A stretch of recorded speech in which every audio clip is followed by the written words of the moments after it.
Hello guys, welcome back to our channel. तो आज की वीडियो में हम लोग पढ़ेंगे socialism in Europe and the Russian revolution.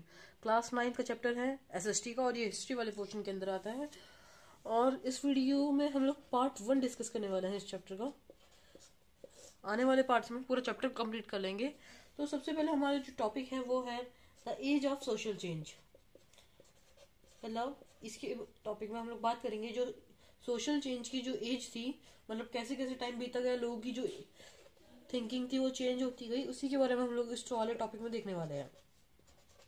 तो देखिए, जब तक फ्रेंच रेवोल्यूशन हम लोगों ने पिछले चैप्टर पढ़ लिया, उसके बाद लोगों में उसके बारे में लोगों के पास फैलने लगी बातें फ्रीडम और इक्वलिटी के बारे में, कि जो एक इंडिविजुअल है उसकी फ्रीडम के बारे में और इक्वलिटी के बारे में पूरे दुनिया में फैलने लगी बातें कि फ्रेंच रेवोल्यूशन फ्रांस में ऐसा हो सकता है, तो हमारा जो कंट्री है वो क्यों हमारे मोनार्की हटाने के लिए कुछ लोग बोलेंगे। इस चैप्टर में हम लोग देखेंगे कि सोशलिस्ट आएंगे, लिबरल्स आएंगे, कंजर्वेटिव्स, रेडिकल्स, बहुत सारे अलग अलग लोगों की अलग अलग तरीके की विचारधारा होगी। लेकिन एक बहुत इंपॉर्टेंट रोल है हमारे जीवन में, मतलब उस टाइम पे फ्रेंच रेवोल्यूशन जो हुआ था, फ्रेंच रेवोल्यूशन स्टार्टिंग हो चुकी थी, मतलब अपने लोगों के इक्वलिटी की और फ्रीडम की स्टार्टिंग हो चुकी थी फ्रेंच रेवोल्यूशन से। तो जैसे कि आप लोग जानते हैं कि जो रशिया और यूरोप वाला जो पोर्शन था, वहां पे जो एरिस्टोक्रेसी थी, वो चर्च जो था वो कंट्रोल करता था इकोनॉमिक और सोशल पावर को। मतलब जो सोशल पावर और इकोनॉमिक जो कंडीशंस, मतलब इकोनॉमी जो थी और सोशल पावर, जो इतनी पावर थी सोशली, जो लोगों के साथ में कौन इक्वल है, किसके पास कितना प्रॉपर्टी रहेगी, क्या रहेगा, वो सब मतलब चर्च के द्वारा कंट्रोल किया जाता था। अब जैसे कि मैं बता रहा था आप लोगों को फ्रेंच रेवोल्यूशन के बारे में, सारे कंट्रीज में बात फैली, तो उसी तरीके से इंडिया में राजा राम मोहन रॉय ने और उनके साथियों ने मतलब बात की। इस इंडिया में जो बात हुई थी फ्रेंच रेवोल्यूशन के सिग्निफिकेंस की, वो राजा राम मोहन और उनके साथियों ने की थी। तो अब हमारा टॉपिक है, मैं आप लोगों को जैसे बता रहा था कि हम लोग पढ़ेंगे रेडिकल्स, लिबरल्स और कंजर्वेटिव्स के बारे में। तो होता क्या है कि कोई भी एक चीज होती है ना, तो उसके ऊपर अलग अलग लोगों की अलग अलग थिंकिंग होती है। कुछ लोग क्या सोचते हैं, कुछ क्या सोचते हैं, कुछ क्या सोचते हैं। अब देखिए, सोशल चेंज आने वाला था कहाँ पे, यूरोप में और रशिया में। अब देखिए, लोग सोचते क्या थे कि कुछ लोग सोचते थे कि चेंजेस किस तरीके से आएंगे, कुछ चाहते नहीं थे, कुछ चाहते थे होने चाहिए। लोगों की विचारधाराएं अलग अलग थी। अब कौन कौन सी विचारधाराएं थी वो देखेंगे हम लोग अब। तो देखिए, इतने सारे पॉइंट्स थे जो कि हम लोगों को लिबरल्स के बारे में पढ़ने हैं। सबसे पहले हम लोग लिबरल्स के बारे में देख रहे हैं। देखिए, हमारा है लिबरल्स। अब देखिए, आप लोग साथ साथ नोट भी करते जाइए, आपके अच्छे नोट्स भी हो जाएंगे। तो देखिए, लिबरल्स चाहते क्या थे, वो ऐसा नेशन चाहते थे जिसके अंदर कोई भी रिलीजन, मतलब सारे रिलीजन को टॉलरेट करे, मतलब उनके ऊपर दबाव ना पड़े कि एक ही रिलीजन फॉलो करना है या फिर उसी रिलीजन के लोगों को बेनिफिट्स मिले। और वो लोग चाहते थे कि uncontrolled power of dynastic rulers जो है, उससे वो लोग परेशान थे, उसको हटाना चाहते थे वो लोग। जो कि रूलर्स जो थे डायनेस्टिक रूलर्स, मतलब राजा का बेटा राजा बनता रहता था, तो उनकी जो मतलब अनकंट्रोल, मतलब अच्छे से कंट्रोल नहीं करते थे वो कंट्री को, तो उससे वो लोग परेशान थे। और वो ऐसा चाहते थे कि liberals wanted to safeguard rights of individuals, मतलब इंडिविजुअल्स के जो राइट्स थे उन्हें मतलब सेफ गार्ड की इक्वलिटी रहे, फ्रीडम रहे इंडिविजुअल को अगेंस्ट गवर्नमेंट के सामने, गवर्नमेंट उनके ऊपर प्रेशराइज ना करे उनको किसी काम को करने के लिए। ये उनको सेफ गार्ड करना चाहते थे उनके राइट्स को। और पार्लियामेंट्री गवर्नमेंट होनी चाहिए, कि पार्लियामेंट्री फॉर्म में गवर्नमेंट होनी चाहिए, ना कि वही रूलर वाला चले। और वेल ट्रेंड जुडिशरी होनी चाहिए, मतलब जो जुडिशरी हो वो वेल ट्रेंड हो, और जुडिशरी हो जिससे कि सारे डिसीजंस राजा अपनी मर्जी के हिसाब से ले लेता, वो नहीं होना चाहिए। जुडिशरी होनी चाहिए और वो इंडिपेंडेंट होनी चाहिए रूलर्स और ऑफिशियल्स के, मतलब ये रूलर्स और ऑफिशियल के दबाव में आके वो डिसीजन ना ले। और जहाँ जैसे यहाँ पे बताया गया कि वो जो थे वो बिलीव नहीं करते थे यूनिवर्सल एडेड फ्रेंचाइज में। अभी तक जो देख रहे थे हम लोग वो सारी अच्छी चीजें थी उनके बारे में। अब एक तरीके से ये मतलब उनका डीमेरिट था कि वो लोग बिलीव नहीं करते थे यूनिवर्सल एडेड फ्रेंचाइज में, जिसमें सबको वोट देने का राइट होता है एक पर्टिकुलर एज के बाद। और वो डेमोक्रेट्स नहीं थे। अब डेमोक्रेट्स क्यों नहीं थे, ये रीजन है पहला, और भी 2-3 रीजन है। और वो वुमेन को जो वोटिंग राइट्स थे वो नहीं देना चाहते थे, वो ओनली देना चाहते थे वोटिंग राइट्स उन मैन को, वो मैन को वोट देना चाहते थे वोटिंग राइट्स जिनके पास प्रॉपर्टी है। इसलिए वो लोग डेमोक्रेट्स नहीं थे। पहला रीजन ये हो गया कि वो लोग यूनिवर्सल आइडेंटिटी फ्रेंचाइज में बिलीव नहीं करते थे। दूसरा, वो वुमेन को राइट्स नहीं देते थे, और मैन को राइट्स, मतलब उन्हीं को बस राइट्स देना चाहते थे जिनके पास प्रॉपर्टी है। तो अब हम लोग देखते हैं रेडिकल्स के बारे में। अब हम लोग बात करते हैं रेडिकल्स की। अब रेडिकल्स जो थे वो चाहते थे एक नेशन जिसके अंदर जो गवर्नमेंट है वो बेस्ड हो मेजोरिटी ऑफ कंट्रीज पॉपुलेशन, क्योंकि एक कंट्री में जो मेजोरिटी है तो उस जो वाला मतलब मेजोरिटी वाला जो पोर्शन है उसके ऊपर बेस्ड हो कंट्री की जो मतलब गवर्नमेंट है वो। ये पहला पॉइंट था जो कि रेडिकल्स चाहते थे। और उन्होंने जो अपोज किया था प्रिविलेज, जो ग्रेट लैंड ओनर्स जिनके पास ज्यादा जमीन है, जो बड़े मालिक की जमीनों के जमींदार हैं, उनके जो प्रिविलेजेस मिलते हैं उन लोगों को, और जो वेल्दी फैक्ट्री ओनर्स थे उनको, तो उसे उन लोगों ने अपोज किया था। और वो प्राइवेट प्रॉपर्टी के अगेंस्ट नहीं थे कि किसी के पास प्राइवेट प्रॉपर्टी होनी नहीं चाहिए, लेकिन वो लोग डिसलाइक करते थे इस बात से कि जो कॉन्सेंट्रेशन ऑफ प्रॉपर्टी है वो कुछ ही के हाथ में है। मतलब 90% जो प्रॉपर्टी होती है, देखिए ये प्रॉपर्टी है, पूरी लैंड है, उसमें से जो 90% हिस्सा है, ये वाला हिस्सा जो है वो ओनली पॉपुलेशन के 10% के पास होता है, और जो 10% है वो 90% के पास होता है। तो इस ये जो इस तरीके का जो कॉन्सेंट्रेशन था, इससे वो लोग नाखुश थे। और एक और बात जिससे ये लोग डेमोक्रेट्स कहलाते हैं, सपोर्टेड वुमेन्स सफोग्रेट मूवमेंट। इन लोगों ने सपोर्ट किया था वुमेन्स का जो सफोग्रेट मूवमेंट था। अभी वुमेन्स का सफोग्रेट मूवमेंट क्या था ये आप लोगों को मैं बता दूं, तो इसका ये मतलब इसमें वो क्या रहा था, एक मूवमेंट चल रहा था इसमें वुमेन के जो वुमेन्स राइट टू वोट की बात हो रही थी, मतलब वुमेन्स को भी वोट देने का राइट होना चाहिए, इसकी बात हो रही थी इस मूवमेंट के अंदर। तो आई होप ये रेडिकल्स वाला पोर्शन भी आप लोगों को समझ आ चुका होगा। अब हम लोग बात करेंगे तीसरा जो तरीके के लोग थे वो जो थे कंजर्वेटिव्स, उनकी बात करने वाले। तो चलिए उससे भी देख लेते हैं। अब हम लोग बात कर लेते हैं कंजर्वेटिव्स की। अब कंजर्वेटिव्स जो थे वो अपोज करते थे लिबरल्स और रेडिकल्स को।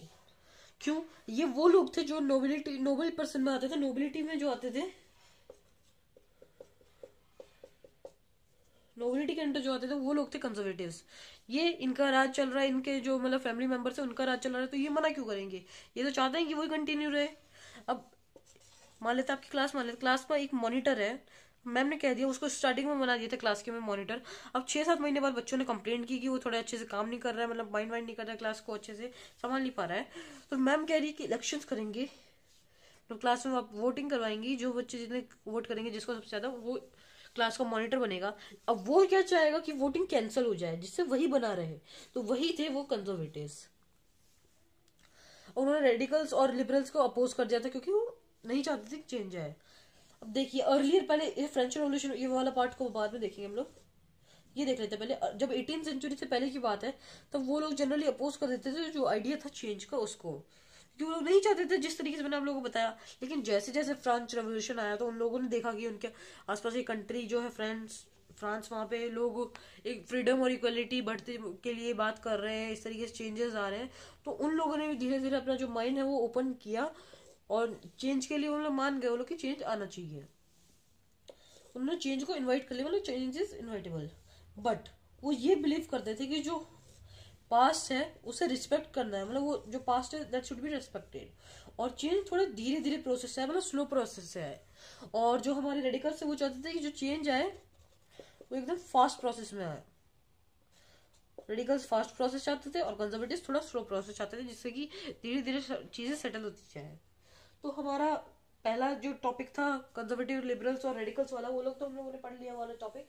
अब देखेंगे हम लोग industrial society and social change. तो सोशल चेंजेस आने लगे थे, इंडस्ट्रियल सोसाइटी सेटअप देखिए, और इकोनॉमिक चेंजेस आने लगे थे। अब क्या क्या मेजर चेंजेस थे देखिए, नई सिटीज केम हो रही थी, नई नई सिटीज बढ़ रही थी, बन रही थी, और न्यू इंडस्ट्रीज सेटअप हो रही थी, नई नई इंडस्ट्रीज को सेटअप किया जा रहा था। और रेलवेज जो थे वो एक्सपैंड हो रहे थे, मतलब रेलवेज एकदम बहुत स्पीड से एक्सपैंड हो रहे थे बहुत। तो अब इन लोगों का हम लोग डिस्क्रिप्शन देख लेते हैं इस टॉपिक का। अब देखिए, तो हम लोग देख लेते हैं सबसे पहले जब इंडस्ट्री सेटअप हो रही थी तो क्या क्या हुआ। न्यू इंडस्ट्री सेटअप हुई है, हम लोगों ने देख लिया कि सोशल और इकोनॉमिक चेंजेस जो आ रहे थे उसमें। अब न्यू इंडस्ट्री सेटअप होने से क्या चेंजेस आए, सबसे पहले देखिए मैन वुमेन और चिल्ड्रन जो थे वो इंडस्ट्रीज में आ गए काम करने के लिए। वर्क आवर्स जो थे वो बड़े बड़े लंबे थे, मतलब बहुत काम उनको करना पड़ता था बहुत घंटों तक। वेजेस वॉज पुअर, मतलब जो उनको पैसे मिलते थे काम करने के वो बहुत कम थे। हाउसिंग एंड सैनिटाइजेशन प्रॉब्लम थी। अनएम्प्लॉयमेंट हो जाती थी तब, स्पेशली तब जब जो ये इंडस्ट्रीज में जो इंडस्ट्रियल गुड्स बनते थे, इंडस्ट्री में जो सामान बनता था उसकी जब डिमांड कम हो जाती थी किसी टाइम पे, तब अनएम्प्लॉयमेंट बहुत ज्यादा हो जाती थी, क्योंकि डेली वेजेस पे थे, तब इन्हें नौकरी से हटा दिया जाता था, जब जरूरत पड़ती थी तो नौकरी करने बुलाया जाता था। और भी बहुत सारी प्रॉब्लम थी। जो टाउन्स थे वो तेजी से एकदम रफ्तार से सिटी की ओर बदल रहे थे। टाउन्स जो थे वो सिटी में बदल रहे थे, तो वहां पे बहुत ज्यादा स्लम्स बनने लग गए। अब इस टाइम पे इतनी सारी प्रॉब्लम्स थी, तो जो हमारे लिबरल्स और रेडिकल्स थे वो उन्होंने सोचा इन प्रॉब्लम्स को कुछ सॉल्व करने का तरीका। वो इसी में लगे हुए थे कि इन प्रॉब्लम्स को कैसे सॉल्व किया जाए। अब देखिए जितनी भी इंडस्ट्रीज थी उनमें से ऑलमोस्ट जितनी भी थी वो सारी प्रॉपर्टीज थी इंडिविजुअल्स की, मतलब कुछ पर्टिकुलर इंडिविजुअल्स थे जिन्होंने उन्हें खरीद रखा था। और जो लिबरल्स और रेडिकल्स थे हमारे, इनकी भी कुछ प्रॉपर्टी, कुछ लिबरल्स और रेडिकल्स में से ही कुछ लोग प्रॉपर्टी ओनर्स भी थे, कुछ लोग एम्प्लॉयर्स भी थे। और ये लोग वेल्थ बना रहे थे अपनी किससे, ट्रेड करके और इंडस्ट्रियल वेंचर से। अब बेनिफिट्स, अब देखिए बेनिफिट्स कैसे होगा बिजनेस में, जब वर्कफोर्स जो है वो हेल्दी और एजुकेटेड होगी तब उन्हें बेनिफिट्स होंगे उनके इंडस्ट्रीज में और उनका जो बिजनेस चल रहा है उसमें। अब देखिए जो नेशनलिस्ट, लिबरल्स और रेडिकल्स जो थे वो रिवोल्यूशन लाना चाहते थे, रेवोल्यूशन लाएंगे जिससे जो गवर्नमेंट 1850 में जिस तरीके की स्टेब्लिश की गई थी उसे एंड करने के लिए, उसे वो लोग खत्म करना चाहते थे। अब देखिए फ्रांस, इटली, जर्मनी और रशिया जो है वो रिवोल्यूशनरीज बन गए, क्योंकि वो लोग ओवरथ्रो करना चाहते थे जो मोनार्क्स उनकी कंट्री में, जो राजा थे उसे वो लोग हटाना चाहते थे ओवरथ्रो करके, और गवर्नमेंट बनाना चाहते थे जो कि डेमोक्रेटिक हो। अब देखिए जो नेशनलिस्ट थे वो बात करते हैं इस बात के लिए कि वो इस तरीके का नेशंस बनाना चाहते हैं, create nations where all citizens have equal rights, जहाँ पे जितने भी सिटीजन्स हैं उनके पास इक्वल राइट्स हो। ये चाहते हैं हमारे नेशनलिस्ट, ये चाहते थे उस टाइम पे। अब देखिए एक नेशनलिस्ट है, यहाँ से आ रहा है नेशनलिस्ट। आफ्टर 1815 के बाद एक नेशनलिस्ट थे, इटालियन थे, उन्होंने कंस्पायर किया to achieve this in Italy. वो इटली में यही कंस्पायर करते हैं कि ये अचीव करना चाहते हैं वो इटली के अंदर। अब अलग अलग दुनिया के जो नेशनलिस्ट थे, इंडिया के जो नेशनलिस्ट थे और पूरी दुनिया के जो भी नेशनलिस्ट थे, इंक्लूड करते हैं इसमें इंडियन भी, इंक्लूडिंग इंडिया भी, उन सब ने इनकी जो राइटिंग्स थी उनको पढ़ा और वो भी इसको पढ़ के इंस्पायर हुए कि वो भी अपने कंट्री में इस तरीके का लाना चाहते हैं रेवोल्यूशन। तो ये टॉपिक हमारा कंप्लीट होता है। अब हम लोग पढ़ेंगे the coming of socialism to Europe, किस तरीके से सोशलिज्म यूरोप के अंदर आया। अब देखिए अब सोशलिज्म किस तरीके से यूरोप में आया, इसको हम लोग टॉपिक को पढ़ने वाले हैं। तो देखिए one of the most far reaching vision how society should be structured, एक बहुत दूर तक लोग सोच रहे थे, बहुत सारे लोगों की सोच ये थी कि किस तरीके से सोसाइटी स्ट्रक्चर्ड होनी चाहिए, तो वो था सोशलिज्म। बहुत सारे लोग सोचते थे सोशलिज्म होना चाहिए, सोसाइटी इस तरीके से स्ट्रक्चर्ड होनी चाहिए कि उसमें सोशलिज्म हो। अब सोशलिस्ट कुछ लोग थे, वही जो वो सोच रखते थे उन्हीं को सोशलिस्ट कहते हैं। अब ये अगेंस्ट थे किसके, प्राइवेट प्रॉपर्टी। ये चाहते ही नहीं थे कि प्राइवेट प्रॉपर्टी होनी चाहिए। They saw it as root of all socialists, जितने भी सोशलिस्ट जितने भी झगड़े होते हैं, सब कुछ होता है, वो सबकी ये लोग समझते थे सबकी जड़ है यही प्राइवेट प्रॉपर्टी। वो चाहते थे ये प्राइवेट प्रॉपर्टी होनी ही नहीं चाहिए। अब देखिए सोशलिज्म एक तरीके का है कि एक प्रॉपर्टी होगी उस पर वो किसी इंडिविजुअल की प्रॉपर्टी नहीं होगी, उस पर सभी लोग मिलके काम करेंगे, जितना भी पैसा आएगा वो सब लोग मिलके बांट लेंगे आपस में। ये था सोशलिज्म का एक एग्जांपल था। इस तरीके से सोशलिज्म चलता था कि सब जो भी प्रॉफिट आएगा वो सब एक दूसरे में बांट लेंगे। लेकिन जो प्राइवेट प्रॉपर्टी होती है, जो इंडिविजुअल ओन करके रखते हैं, वो एम्प्लॉयमेंट तो देती है लेकिन उसका जो भी प्रॉफिट होता है वो सारा जाता है उसी पर्सनल की जेब में जिसकी वो प्रॉपर्टी होती है, ना कि वो वेलफेयर होता है उन लोगों के लिए जिसने इस प्रॉपर्टी को प्रोडक्टिव बनाया। इसलिए सोसाइटी जो है उसमें प्रॉपर्टी नहीं होनी चाहिए, कंट्रोल्ड प्रॉपर्टी होनी चाहिए जो कि गवर्नमेंट के पास होगी, तो गवर्नमेंट उसे कंट्रोल करेगी। और एक जो सिंगल इंडिविजुअल है वो उस प्रॉपर्टी को कंट्रोल नहीं करेगा, इस तरीके से ये लोग सोचते थे। तो अब लोगों के मन में क्वेश्चन आया कि how could a society without property operate, property के बगैर एक सोसाइटी ऑपरेट किस तरीके से होगी। प्रॉपर्टी होती है तो हम लोग उस प्रॉपर्टी पे काम करते हैं, उसी पे बिजनेस चलता है, और वहीं पे इंडस्ट्रीज बनी थी, तो ये सोसाइटी चलेगी कैसे फिर। जो हमारे सोशलिस्ट थे ना उनका अलग ही विजन था फ्यूचर के लिए, they have different vision of the future. और कुछ बिलीव करते थे कोऑपरेटिव्स में। अब एक आदमी थे रॉबर्ट और नाम के, अब ये जो थे इंग्लिश लीडिंग मैन्युफैक्चरर। अब ये करते क्या है, देखिए इन्होंने बिल्ड की कोऑपरेटिव कम्युनिटी जिसको कहा इन्होंने न्यू हार्मोनी। और ये कहाँ पे इन्होंने बिल्ड की? ये की इंडियाना में। अब इंडियाना मतलब इंडिया नहीं है, इंडियाना मतलब यूएसए बोलते थे, यूएसए को इंडियाना बोलते थे। अब देखिए इन्होंने इंडियाना में बिल्ड की एक harmony, new harmony in Indiana. और जो अलग अलग सोशलिस्ट थे वो उनके अलग अलग, मतलब एक आदमी, देखिए हम 3 आदमी और एक चीज हो रही है यहाँ पे, क्रिकेट मैच चल रहा है मान लेते हैं फॉर एग्जांपल, तो तीनों आदमियों की सोच अलग अलग होगी ना। ये चाहे सोच रहा होगा, अब इंडिया चीज बैटिंग कर रही है दूसरी टीम के सामने, अब इंडिया को 2 बॉल में जीतने, मतलब 4 बॉल में जीतने के लिए चाहिए 10 रन। अब ये सोचेगा कि अगली 2 बॉल में 2 छक्के मार के जीत जाए, ये सोचेगा कि पहले आराम से, मतलब जब बॉल छक्के मारने वाली आए, बाउंड्री मारे तब बाउंड्री मारे, नहीं तो सिंगल या डबल में ले ले। और तीसरा है वो सोच रहा है कि आराम से खेले लेकिन जीत जाए, मतलब 4 बॉल में अगर एक एक 2-2 रन भाग, 2-2 3-3 रन भागना है इनको, 2-2 रन भागेंगे 3 बॉल पे और 1 बॉल पे 3 रन भाग लेंगे तो 10 रन हो जाएंगे, तो उस तरीके से जीत जाएंगे। तो सबकी सोच अलग अलग होती है। तो कुछ नहीं सोचा कि ये जो कॉपरेटिव्स वाला था ये मतलब इसे बड़ी स्केल पे बिल्ड नहीं किया जा सकता, वाइड स्केल पे, और इसे ओनली इनिशिएटिव सोचा सकता है। डिपेंड और गवर्नमेंट जो थी वो एनकरेज करती थी कॉपरेटिव्स में। और जो फ्रांस था हमारा, वहां पे इंस्टेंस एक, मतलब फ्रांस के अंदर थे एक आदमी जिनका नाम था लुइस फ्रैंक। लुइस थोड़ा दूर हो गया, हेलो यू, यस हाँ। अब इन्होंने किया क्या, अब ये चाहते हैं ये थे कि जो गवर्नमेंट है ना वो इनकरेज करे कॉपरेटिव्स को और रिप्लेस कर दे कैपिटलिस्ट जो थे उनको। चाहते थे ये कि कैपिटलिस्ट जो है उनको जो है रिप्लेस कर दिया जाए किनके द्वारा, कॉपरेटिव्स के द्वारा। अभी इनकी सोच थी। और जो कॉपरेटिव्स थे ना वो एसोसिएट थे पीपल के साथ, जो कि मतलब उन लोगों के साथ थे जो कि प्रोड्यूस करना चाहते थे गुड्स को टुगेदर और डिवाइड करते थे प्रॉफिट्स के अंदर। ये थी सोच तो हमारे कॉपरेटिव्स की। और कैपिटलिस्ट थे वो लोग जो मतलब बिजनेस बना के लोगों को वेजेस दे देते थे और जितना ही प्रॉफिट जो मैक्सिमम पार्ट था वो खुद रख लेते थे। तो ये तो आप लोगों को समझ आ गया होगा, टॉपिक धीरे धीरे थोड़ा थोड़ा आ गया होगा। इसका थोड़ा पार्ट और बचा वो भी हम लोग देखते हैं अभी। अब आए हमारे पास 2 लोग, कार्ल मार्क्स और फ्रेडरिच। अब ये दोनों लोग, अब देखिए साथ साथ में आपके नोट्स लिखते जाइए, जो मैं बोर्ड पे लिखता हूँ वो नोट्स आप लोग अपनी कॉपी में लिखते जाइए, वो आपको एग्जाम के टाइम पे रिवीजन करने में बहुत हेल्प करेंगे। मैंने वीडियो भी है हमारे चैनल पे, आप लोगों को मिल जाएगी किस तरीके से एग्जाम टाइम में रिवाइज करना है, किस तरीके से आप लोग हर सब्जेक्ट की एक स्पेसिफिक स्ट्रेटेजी होती है, तो वो आप लोगों को हमारे चैनल पर मिल जाएगी। अब देखिए हम लोग हमारे टॉपिक पे वापस आ जाते हैं। कार्ल मार्क्स और फ्रेडरिच जो थे वो ये सोचते थे कि उन्होंने मार्क्स जो थे, कार्ल मार्क्स, उन्होंने ये आर्ग्यू किया था कि जो इंडस्ट्रियल सोसाइटी है, जो कैपिटलिस्ट है, मतलब जो पहले चल रहे थे कैपिटलिस्ट वाला पार्ट, उस वाले मतलब टॉपिक को लाइक एक्सप्लेन कर रहे हैं, बता रहे हैं, उसके अपोजिशन में खड़े हैं वो, ये बता रहे हैं कि जो प्रॉफिट होता है वो तो कैपिटलिस्ट रख लेता है, और जो इन्वेस्टमेंट होती है उसकी तो बस उसने इन्वेस्ट किया होता है, लेकिन जो काम मतलब जो प्रॉफिट जो हो रहा है वो प्रोड्यूस तो वर्कर के द्वारा किया जाता है ना, काम तो वर्कर ही कर रहा है, उसने तो बस वहां पे इन्वेस्टमेंट की है।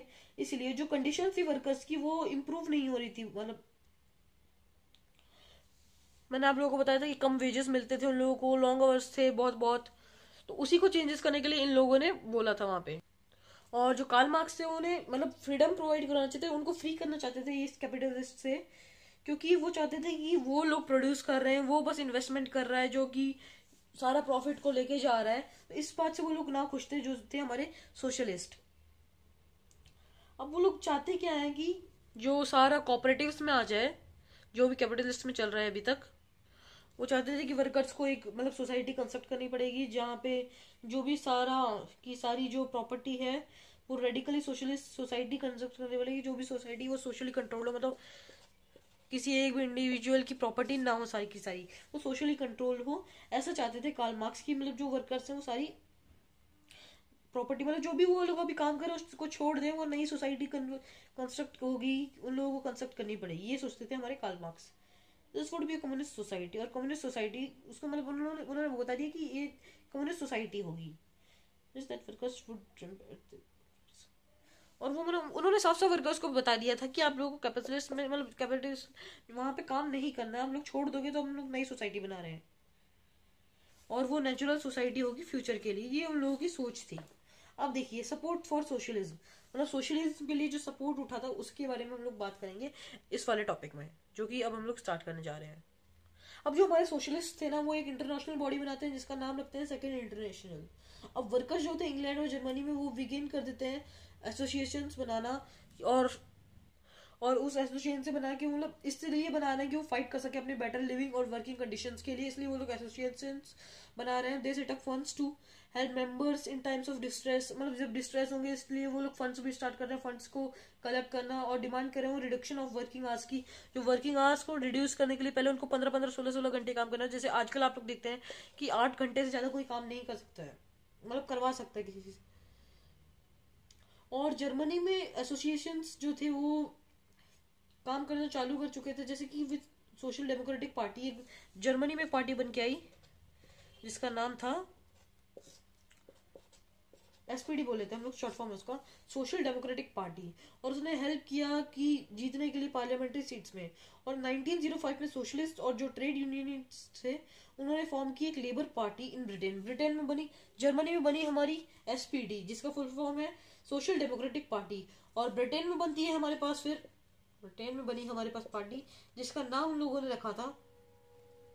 अब देखिए हर कंट्री में अपनी अपनी उन लोगों ने पार्टी बना ली, जिससे वो लोग मतलब वर्कर्स ने अपनी अपनी पार्टी बना ली, जिससे वो लोग हम लड़ सके उनके वर्किंग आवर्स को अच्छे कर, मतलब वर्किंग कंडीशंस जो थी उनको सही करने के लिए और फॉर बेटर लिविंग के लिए। अब ब्रिटेन में जो पार्टी बनी उसका नाम रखा गया लेबर पार्टी, लेबर पार्टी।